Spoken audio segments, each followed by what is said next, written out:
Hi, I'm Dr. Thomas Armstrong, and I'm making a series of short videos to introduce my book, The Power of Neurodiversity, Unleashing the Advantages of Your Neurodivergent Brain. This is a completely revised and updated second edition of a book that I originally wrote in 2010. The topic of this video is Enriching Social Networks for People with Dyslexia. In my book, The Power of Neurodiversity, I place an emphasis on a concept I call positive niche construction. I borrowed this idea from evolutionary biology, wherein they talk about niche construction as something that animals do to favor their survival. Basically, they build optimal environments for themselves. That's what happens when a bird builds a nest, when a spider spins a web, when bees create a hive, when ants build a hill, when beavers build a dam. They're all creating environments that allow them to do what they do best in a way that maximizes their abilities and minimizes their shortcomings. So I've taken this idea and I've applied it to human culture and identified 8 components of positive niche construction. And you see the list here, and I'm not going to go through the list. You can go and refer to some of my other videos for information on those, or you can get my book. But in this video, I'm going to focus on one of these components: enriched social networks. Let me explain what I mean by that. Every one of us is born in the midst of a complex web of social connections. And as you grow, those connections change. And those connections can be positive, they can be negative, they can be neutral. And overall, I think it's a good idea for a person to become aware of their social connections. This is from my book on what you can do to enhance your social networks and change the negative relationships so that your overall social network is more positive. And in this video, we're going to look at what you can do to enrich your social networks if you find yourself as a dyslexic. Now, you may have discovered that you're dyslexic and many years ago and lived with that and taken that into account and worked on it and so forth. And if so, you're one of the lucky ones, because a lot of people encounter their dyslexia on the sly, so to speak, through bad experiences in school, maybe by being held back in school and so forth. And it can be very lonely growing up with dyslexia if you don't have people who are working with you, encouraging you, teaching you, and so forth. Many people with dyslexics actually mask, like the child in this, or the teen in this particular photo. They mask their symptoms so they can make sure that no one ever finds out about it. And it's amazing how well people can mask. There's a guy named John Corcoran who has dyslexia, and he, if you can believe this, was a high school teacher for several years, and he couldn't read. Imagine that. Imagine what he had to go through. He actually found students in the classroom who could help him if he needed some writing on the blackboard or reading of selections from books or assignments they were doing. He would count on them. Eventually, he stopped teaching. I think he had a couple of businesses, and then he saw a show with Barbara Bush, the First Lady, who was a proponent of literacy around America, and that motivated him to go back to school, get tutored, and eventually raise his reading level to at least a 6th grade level. He's written 2 books or possibly more now. So, you know, it can be painful to mask, and it can be important to find people who can encourage you to read better, who can encourage you that there's nothing wrong with you, that you have a different organization in your brain, that you have many strengths that are associated with dyslexia, And in this video, I'm going to go through some of those kinds of connections that you can make so that you don't feel so alone. First thing you can do is reach out to the professional community. Find someone who can officially diagnose you as dyslexic. This may be a medical doctor. It could be a family practice doctor, or more appropriately, it would be a neurologist who could do that assessment. Or it might be a psychologist, in particular a neuropsychologist or an educational psychologist who could do that diagnosis. You can also see a speech and language pathologist who's licensed to make that diagnosis.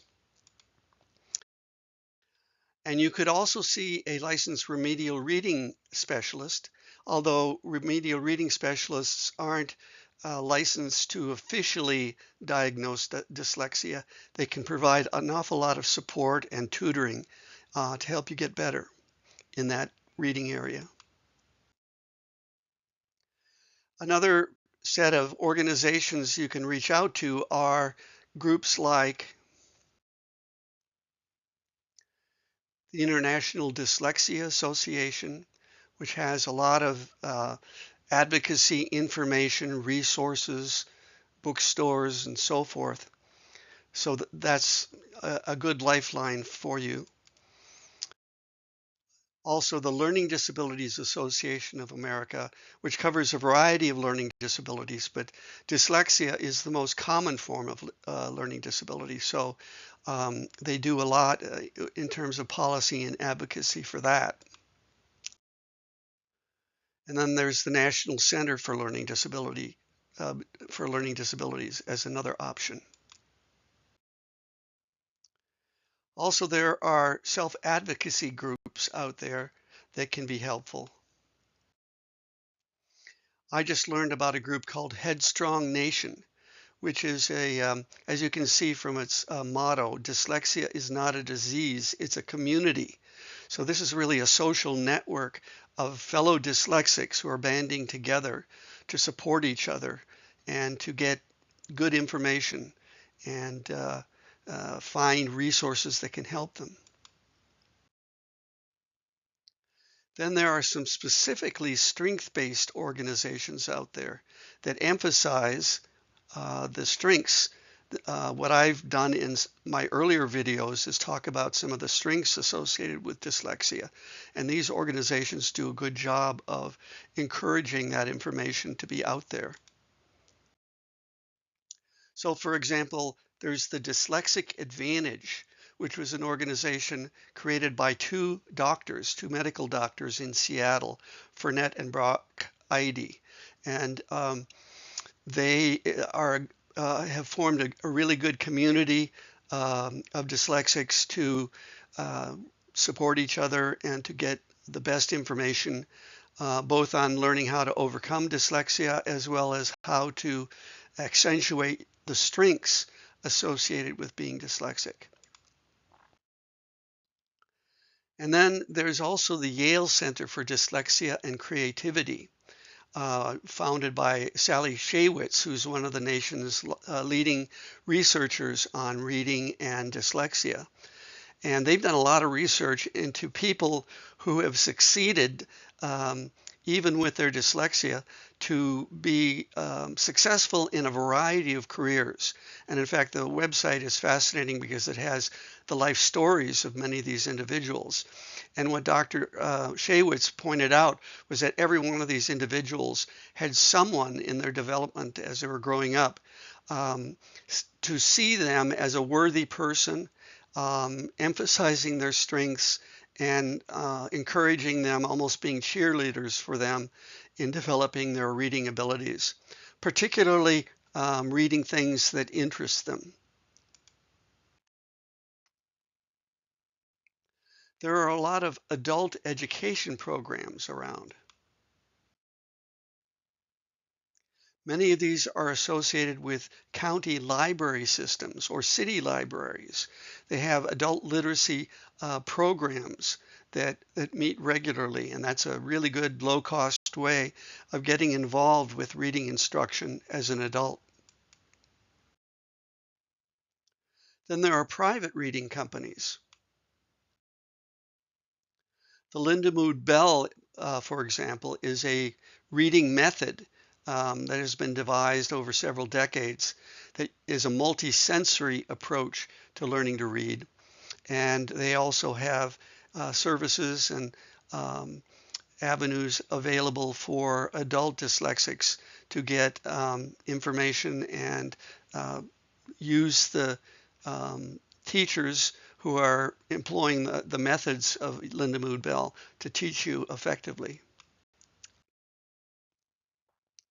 Then there are some independent tutoring companies to consider. One is called Varsity Tutors, and the interesting thing was, as I was researching this, I actually came upon this website, and the funny thing about it was I just gave a webinar to Varsity Tutors 2 days ago.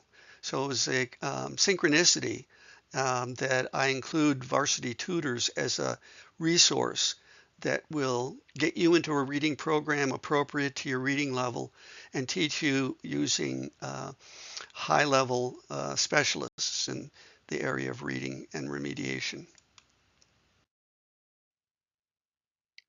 Then there are online social networks like Headstrong Nation. On Facebook, there's the Dyslexia Book Club, and which focuses on dyslexia education and reads books that relate to dyslexia, like Mindset, which is a really important book for dyslexics because Carol Dweck, the Stanford researcher, said that there are two kinds of minds. There's having a fixed mindset, which believes that, you know, I'm pretty much born with what I have. I'm dyslexic. I can't do anything about it. And a growth mindset, which suggests that when I work at something, I get better at it. So, you know, I can better myself as a reader and overcome my dyslexia. There's also Reddit, which can provide examples of adult dyslexia support groups online on Zoom, for example. This is one sponsored by the International Dyslexia Association of Oregon.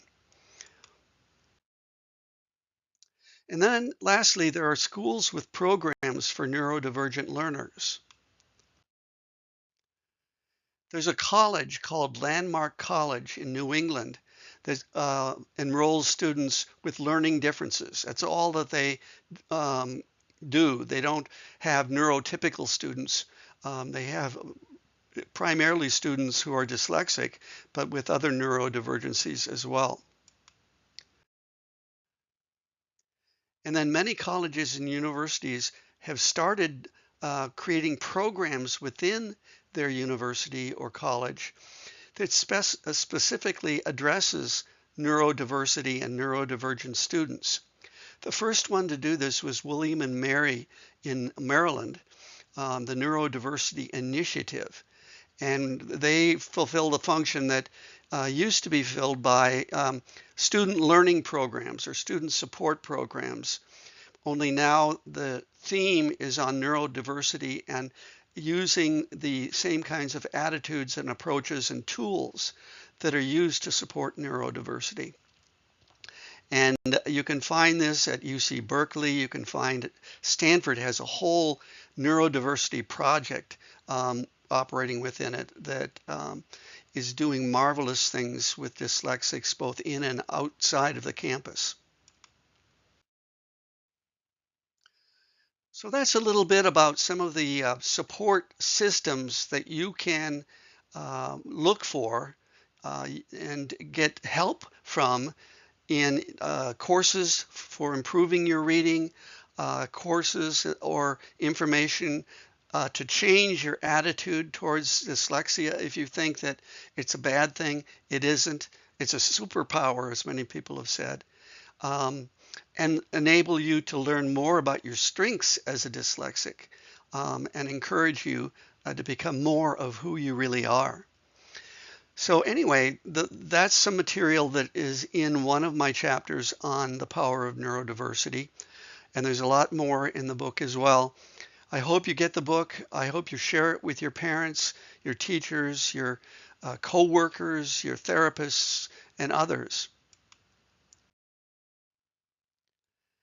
You can sign up for my blog posts on my website, which is www.institute4learning.com. That's institute4learning.com. And just go to my my homepage or my blog page, and there'll be a sign-up sheet on both of those. Put your email in, and you will receive a 200-item neurodiversity strengths checklist, which is actually directly from my book. And I've developed this checklist because I'd seen so many neurodivergent individuals taking test after test through their school years, all telling them what they weren't good at. And I thought, let's devise a test that will tell the test taker what they're good at. And so that's what I did with the neurodiversity strengths checklist. So anyway, thank you so much for listening, for watching. I hope this information was useful to you. I hope you look at some of the other videos in my series on the power of neurodiversity. You can go to my YouTube channel and get a whole list of, I've done 30 of these so far, specifically on the power of neurodiversity. So thanks again, and have a wonderful day or evening wherever you are. Bye.